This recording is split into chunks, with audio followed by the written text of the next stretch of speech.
I don't need to do that on very many doors. I generally don't use those long ones because I think, what's the point? I generally don't need it. I see with the door closed, it hits there, and see how much of a nice gap I have here? Right there with it closed. I'll close that with my foot. I got my foot up against the door. And see how much room I have now? I got all kinds, don't I? You know what this door bumper would be good for? Like if you, in the bathroom, let's say you have a towel bar right up here, and the towel bar with the towel on it wants to hit the door and stuff, or something, and the door bumper is not working, get a longer one. Get a longer one. And some hardware stores have them, some don't. You gotta look for them. Okay, so let's just do a dry run here. Let's take this one off. See that dabbity nabbit, I only went to the store, got one. Okay, but I'm gonna see what happens here. I hold that right there, like that. And see, that's gonna hit there. And it's gonna take the pressure off up there. I'm trying to see if I can use that same hole. See, I might have to move it over a little bit, but I don't really want to do that because then that's going to show. I could shave that off, put some white caulking in there, but there's always going to be a raised indentation on the door there. So I'm hoping to put that in the same spot right there, and see, now it takes the pressure off of that. It just barely misses this doorknob, huh? I don't have to worry about this door hitting that, and if it does, just barely push in there. If I push on the door too hard or something with the door bumper down here, and it hits, if anything, this is hardly going to have any pressure on that at all. And I might be able to get this so I don't have to fix that either. Or I'll look at it and see if I can tighten it up. If not, I'll probably wait until it breaks or something, but see? So now I'm in a quandary. Okay, what am I gonna do? I've got only 2 door bumpers here. I think just for right now, I'm gonna keep this one on here because I have it. Okay. And I'm gonna have to go back to the store and get one of these. And I'm gonna go ahead and put this one back. I'm gonna put it on over here. Okay. Because I left that one off after the painters came and painted. I left this particular one off, and see, I could just take it with my Phillips screwdriver, and there's a hole, you know, to get this on, and I just put it off to the left. I mean, you can put it anywhere you want, I guess, but I usually leave it over here, off to the left. A lot easier to do it with this type of door bumper too. I don't like the ones with the pre-built threads on the back, and then you have to drill a hole in the door. You can take it there, tighten it up. You have to take a pair of pliers or something, and ultimately sometimes that thread breaks off or it bends. Once you open and close the door a lot, let's say, and you do it hard, that could break off. And I especially don't like the stiff ones. I like the flexible ones like this. Okay, we're gonna leave that on there.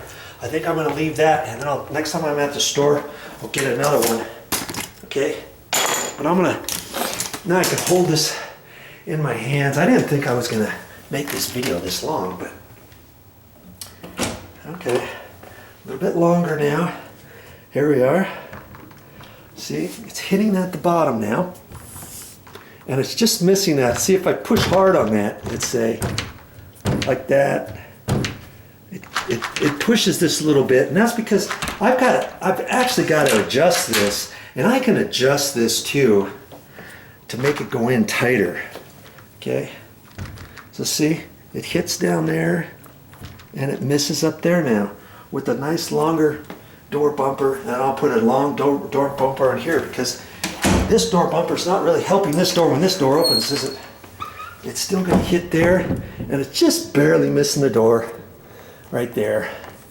You know, but like I say, if you hit it hard enough and stuff, you're going to have a chance of it putting a mark on your door. And I don't mind having these a little bit longer here as you walk in from the garage. Nobody's going to be up next to the door. If this was in a hallway or something, I might have to think twice about it. But anyways, that's how you fix that. And if you want to know how to fix this, I'm not going to fix this right now, but you see, this is a garage door, and it has pre-built weather stripping in here. I like this kind.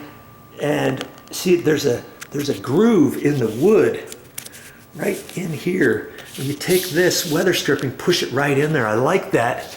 And see, there's a little flex in there. And we can adjust. What I should do is adjust this. And lucky for me, it is a strike.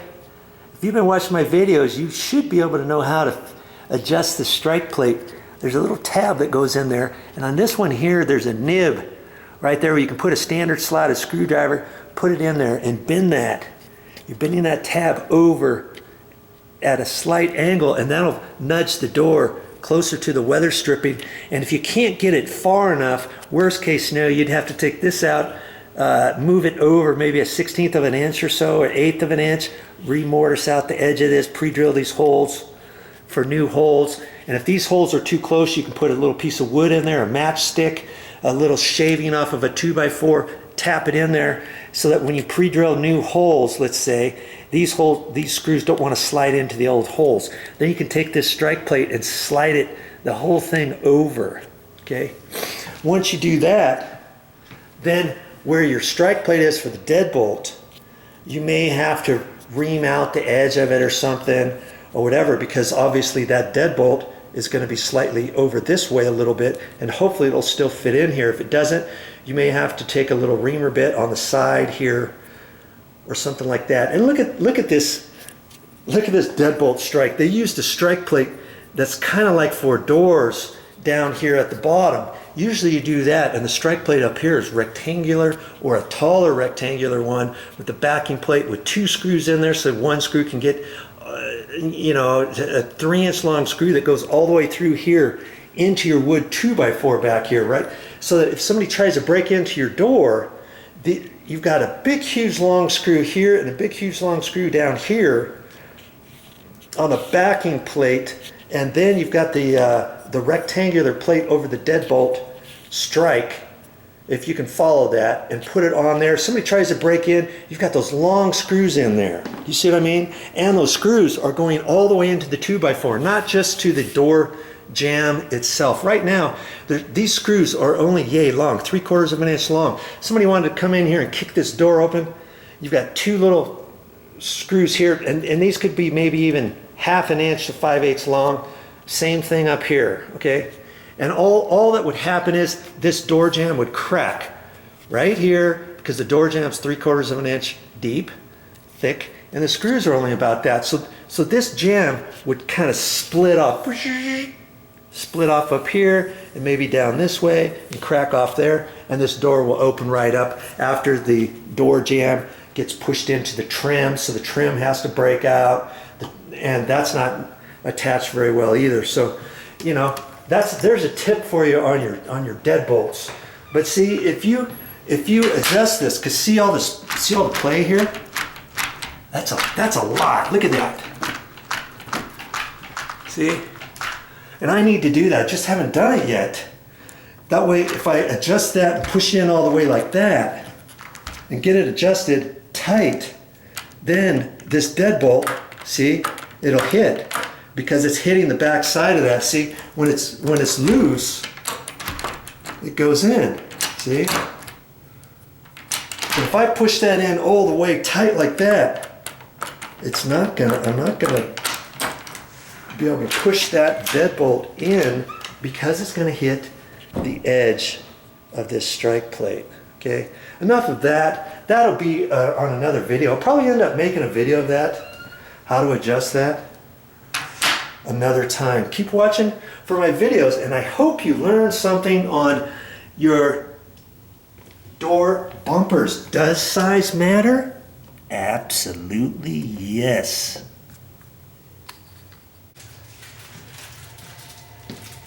Well, that's all I got for this time, but I'll be back with more videos.